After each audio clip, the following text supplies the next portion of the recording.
Canadians been running the rap game? Half Jewish? That's why they mad.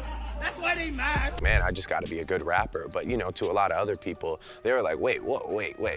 You're Canadian, you're Jewish, and you're half, you know, it's just like mind-blowing things to them. But like I said, yeah, I don't think that, you know, it wasn't like on my mixtape cover, it just said like the new Canadian half black Jewish. Like it wasn't like advertised. So people had to go kind of find out about me. So it looks like Drake still hasn't learned his lesson after Kendrick Lamar exposed and humiliated him in front of the whole world. Believe it or not, Drake's out here stirring the pot again, claiming that black Americans are just salty because a Jewish Canadian is running the hip-hop game. The audacity. Y'all, Drake is seriously leaning into that colonizer label, and fans are digging up all the receipts on Drake disrespecting black American culture in the most outrageous ways. He's been accused of mocking black trauma, disrespecting and shading black women, and even hanging out with known racists. And now, after all that, Drake is actually accusing black people of hating on him because he's biracial, Jewish, and Canadian. But fans were quick to clap back, saying it has nothing to do with his race, nationality, or religion. It's all about Drake exploiting black American culture for profit while showing zero respect for it. So what is Drake's real beef with black America? Is he seriously embracing the colonizer label? Let's break it down. My mother's Jewish, and you know we have great Jewish dinners like Rosh Hashanah and Yom Kippur. First of all, I live in an all Jewish area, Forest Hill. Okay. I went to a predominantly Jewish school. Drake's role in black American hip-hop has always been controversial, but his ongoing beef with Kendrick Lamar has taken it to a whole new level. As you all know, Kendrick made some pretty bold statements in his diss tracks, suggesting that Drake shouldn't even be allowed to use the N-word and labeling him a colonizer. This accusation has sparked a huge debate among fans, and a lot of them are saying Kendrick's critique hits home because it highlights a trend where Drake appears to selectively embrace elements of black culture that boost his image or career. But let's not forget that Kendrick isn't the first to call Drake out for seemingly disrespecting black American culture while reaping the benefits. For years now, there have been all these whispers and straight-up accusations flying around about Drake cozying up to black rap artists, copying everything from their sound and flow to their accent for his own gain, and then just moving on to his next project. Big names like Earl Sweatshirt, Rick Ross, and Pusha T have all chimed in on this, with claims of Drake being a culture vulture swirling around for at least a decade. And as if that's not enough, Drake's also been caught red-handed stealing flows from other artists, most infamously the late XXXTentacion. This led to their highly publicized beef and even some wild allegations about Drake's alleged connections to X's murder. X accused Drake of copying his flow from Look at Me and using it on the track KMT from Drake's 2017 mixtape More Life. So back in February 2017, X told XXL magazine that he would have really appreciated it if Drake had given him some credit. At the time, X was behind bars on 6 felony charges, and he thought a shout out from Drake could have been a real game changer for him. He could have reached out to me personally and spoken to me, and it definitely would have been more respectable, X said. But he dropped that preview, and it sounded a bit like Look at Me, and he could be a huge help in the situation to get me out of jail because I'm facing life. Things quickly escalated after X was released from jail and started publicly calling out Drake and his OVO crew. He made for shit. I'm made for. So you in jail, he's supposed to contact your manager, and then what happened? He dropped a video, a preview that in Amsterdam with some from the UK. You know what I'm saying? He dropped the video. I was talking to my girl at the time, not the same bitch that got me arrested, a different girl. Okay. I was talking to her at the time, and she was like, "Yo, listen to." No, actually, it was my dog Chris. I was on the phone with my dog Chris. He was like, "Yo, you gotta listen to this good Drake of shit." That's exactly what he said. He's like, "This Drake of you gotta listen to this." So he plays it. I hear da da da da my dad. I'm like, what the? As soon as it started, like I knew he was getting that. And the funny thing is, we didn't discover it. The fan, like you said, the fans, because they're so cold. It's like I got a piece of the internet. You feel me? So they were saying that Drake was biting your style. That's what the fans were saying. Yeah. Flow, hell yeah, bro. You could take his verse, like they did a mashup. They put his verse on my song, and the cadence is literally just at the same tempo. It's not offbeat at all. So now where do you guys stand? Like, what's good now? I still think Drake. I'm keeping the blood raw. I still think Drake. Like, I think he's not a man. I think that's a move. I counterattack. Always counterattack. I don't initiate things. I always counterattack. Just like in this situation, no matter what anybody says, I didn't initiate shit. This ran off of my shit. Everybody knew he ran off of my shit. Bruh, nobody's gonna openly disrespect the out of me and disrespect my craft when I'm 19 years old. That motherfucker, what is he, like 60? Like 65? Or isn't he? Didn't he get like surgery on his arms or some shit? Didn't he get like plastic surgery? Didn't you go see like Dr. 300 like 3 times? But what the you think I'm gonna let you take my not say nothing? You can suck my. Now, Drake was initially staying silent on the whole beef, and he made people think he was taking the high road. But some fans now think Drake might have threatened X behind the scenes because in February 2018, just 4 months before he was killed, X wrote on his IG story, "If anyone tries to kill me, it was Drake. I'm snitching right now." Now, X later claimed his account was hacked, but one of the attorneys for the defense in XXXTentacion's trial actually mentioned X's IG story about Drake supposedly threatening him, and he alleged that the authorities should have investigated Drake's connection to the case. Before X died, he said, "If anybody is Drake." And do you think that for one moment, here today, days after the event, he 2 masked men, right? He came on social media and said, "Guys, before you guys, if anybody is Drake," do you think in that time span that they went and they addressed him, they talked to him? No. Do you think sitting here today, years later, any detective has ever asked, Drake or anybody like that? No.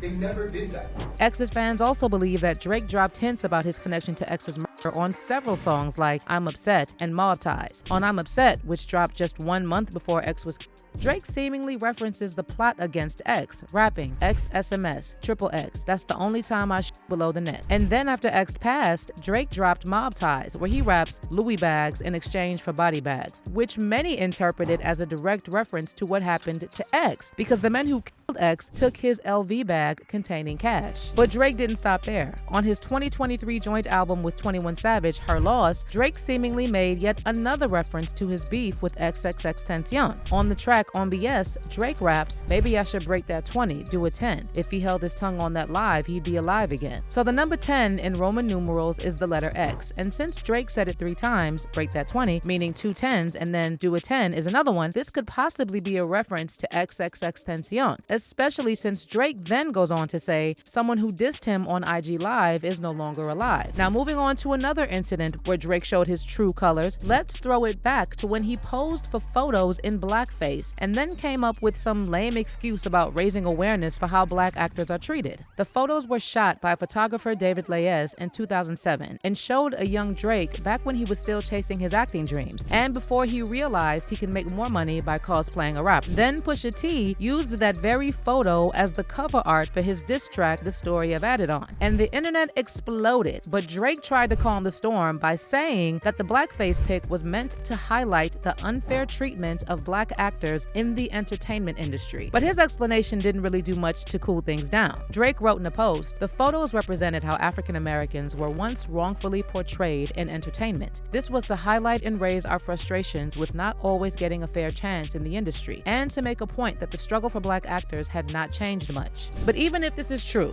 then why did Drake keep making a mockery of enslavement in America by dropping slavery punchlines in his songs? On Slime You Out from his 2023 album For All the Dogs, he raps, "Whipped and chained you like American slaves," talking about buying cars and jewelry for women. Then on his Kendrick diss track Family Matters, Drake again uses a slavery bar saying, "You always rapping like you about to get the slaves free." It's pretty bizarre how Drake has an obsession with using enslavement in America as a punchline. It's not just lame, it's downright offensive, and here's why. Drake is quick to joke about black pain and trauma, but you and I both know he would never do the same with tragedy experienced by the people his mother come from. As one fan pointed out, the fact that Drake made a joke about the freedom of slaves shows you that he knows nothing about our ancestors, nothing about our black pain, and nothing about slavery. Imagine if Kendrick said the tattoos he was burning were the tattoo numbers of Drake's Holocaust ancestors. Ish wouldn't be a joke, would it, white boy? Black pain's funny to you? And if that wasn't enough, fans have noticed that Drake keeps cozying up to controversial figures known for their racist antics. From country star Morgan Wallen, who was caught on video using the N-word, to the notorious Hell's Kitchen biker gang. Remember when Rick Ross Ross got into it in Vancouver earlier this month, supposedly with Drake's affiliates? Ross was in town for a music festival and decided to play Kendrick's diss track, Not Like Us. But apparently, the locals weren't having it, and Rose and his crew got roughed up backstage. But here's a twist. Word on the street is that it was members of the Hells Angels behind the attack. It's no secret that Drake has been tight with the Hells Angels for a while now, even giving them shout-outs in songs and on social media. But here's where it gets really shady. The Hells Angels have a nasty history of racially motivated violence. Just last September, 3 of them were involved in a brutal attack on 3 young black men, which was described as an attempted lynching. Hell of a story. 3 young black men were almost lynched by a biker gang. Put up the picture. Okay? This was not the South. This was actually in San Diego, California. In a KKK-style attack, 17 outlaws from the biker gang, Hells Angels, chased down and viciously attacked 3 black men back in June. So anyway, Drake was later caught liking a post about those white guys attacking Rick Ross, and this prompted podcaster Dawn Brown to share this photo of Drake rocking a Hells Angels shirt. Brown wrote in the caption, "Rick Ross was attacked by a racist Canadian gang with direct ties to the Hells Angels, while being called the N-word in the attack." Drake is also an open Hells Angel supporter. Drake should be forced to denounce white supremacy and white supremacist gangs. Drake's connection to Hells Angels leader Andrew Kernew should be investigated, along with his connection with the drug and human gang, the Hells Angels. Now, if you haven't heard of Andrew Kernew, he's the sketchy Canadian millionaire who throws these wild, star-studded parties. He's also got a rap sheet with charges like possession and DV. And word on the street is he's mixed up in some seriously shady business. And by shady, I mean Diddy-level shady. And here's the kicker. Internet sleuths say Kernew has very close ties with the Hells Angels. And apparently, Drake's been cozying up to them for ages to boost his street cred. Drake even had Kernew in the music video for his diss track, Family Matters. But hold up, just when you thought Drake couldn't sink any lower, oh he did. As if stealing songs from black artists, joking about slavery, and working with racists wasn't bad enough, there's a video making rounds where this DJ in Dubai rants about Kendrick, mocking black American rappers and fans. And that's not all. This man, who by the way sounds like he's dying to use the N-word, also said that Drake is the real glue bringing the West Coast together, not Kendrick. Kendrick won. Very cute moment, but guess what else? For the last 15 years, guess who's been killing it? It's about time somebody not Canadian. Oh, right? Right? A Canadian's been running the rap game, half Jewish?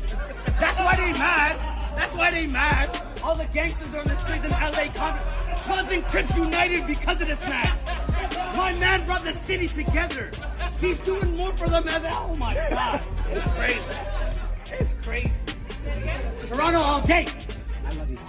Well, check this out. Drake was caught liking this video, and fans are now absolutely dragging him for it. They're saying this is just more evidence that Drake doesn't have an ounce of respect for the culture and the people he's been making money off of for years. It's like he's basically confirming what Kendrick said about him being a colonizer. One fan said, "There are plenty of biracial and flat-out non-black musical artists that are supported and loved by black American fans. Drake is just trying to find an excuse for his loss instead of just admitting to himself that Kendrick is simply a better lyricist and rapper, period." And then another fan added, "Exactly. Now he wants to blame the very people who helped him get where he is/was, SMH, just like a colonizer." But let me hear your take on this whole colonizer debate. And what do you think about Drake claiming black people don't like him because he's mixed and Canadian? Drop your comments below and then stick around for this next video.